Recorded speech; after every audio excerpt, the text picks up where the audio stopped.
Bryon Powell of iRunFar here with Evan Honeyfield at the 2011 Wasatch 100, which Evan just won. How'd it go for you out there? It was a pretty good day.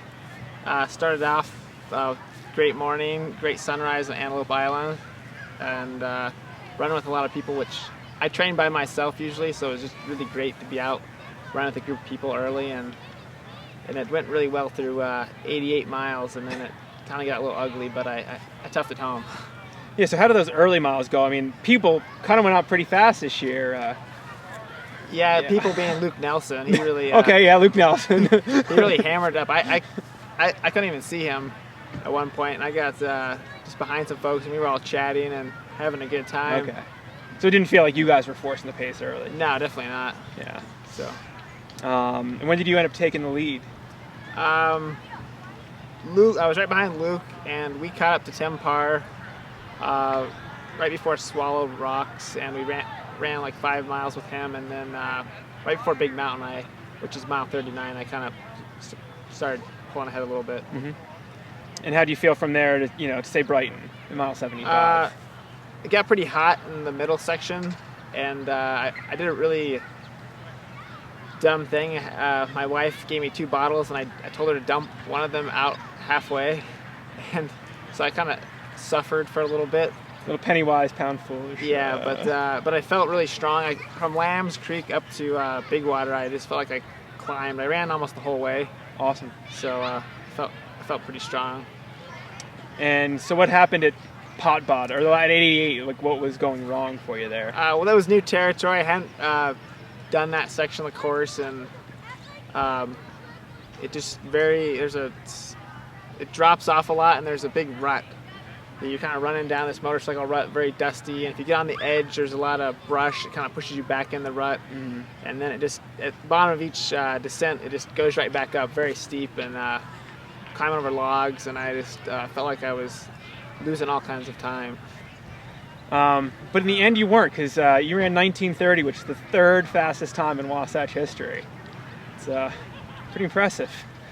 Yeah, I was pretty happy with it. So, I mean, that's faster than Skaggs ran here, and so people probably want to know, how did you train for Wasatch to run such a great time?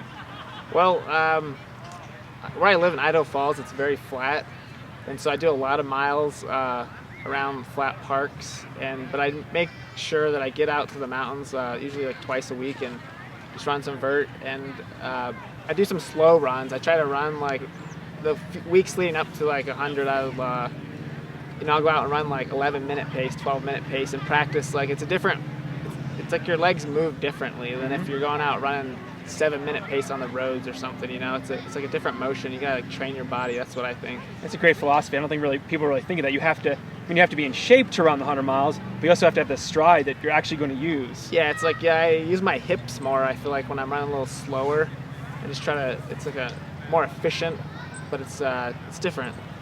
So you also came down and ran all but 12 miles of the course. How did you manage that? Well, I wouldn't say all but 12. I hadn't run.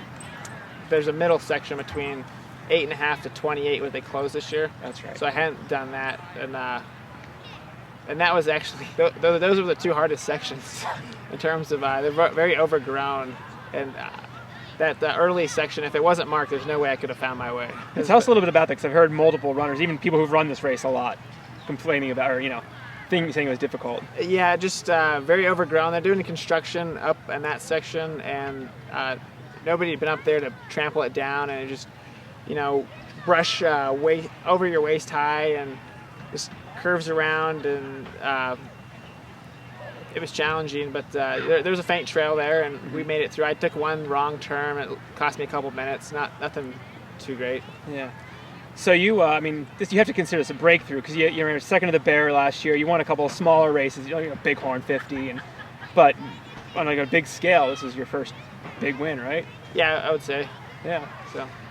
So can you tell us a little bit about your running background? Because somebody looks on Ultrasonic, you've only run, maybe half a dozen ultras. Like, where did you come from, running wise? I ran in high school and college, and I ran 2 marathons after college, but I feel like, that type of running and ultra running is the difference between like Nordic skiing and alpine skiing. They're 2 different sports. There's a big learning curve, and so while just being fit has helped me. I've had to learn so much about nutrition and pacing, and like a mile is not equal to a mile, basically. Like a mile on the roads is totally different than a mile climbing like 3,000 or 1,000 feet, you know, or something like that, you know. So did you think you learned anything out on the course yesterday? Just that if I'm gonna come back to or plan on running a course like this, I just gotta make sure I get as much vert as possible in, you know. Your quads a little crushed. Yes. So what can we look forward to seeing you at next year? Any races that are tickling your fancy? Or? There's a lot on my to-do list. Leadville, UTMB, White River, 50. I mean, there's so many. Bighorn 100. There's a ton of them. I just have to see what works with my schedule, and go from there. Awesome. Well, congratulations on your run yesterday, and best of luck going forward. All right, thank you, Bryon. Take care.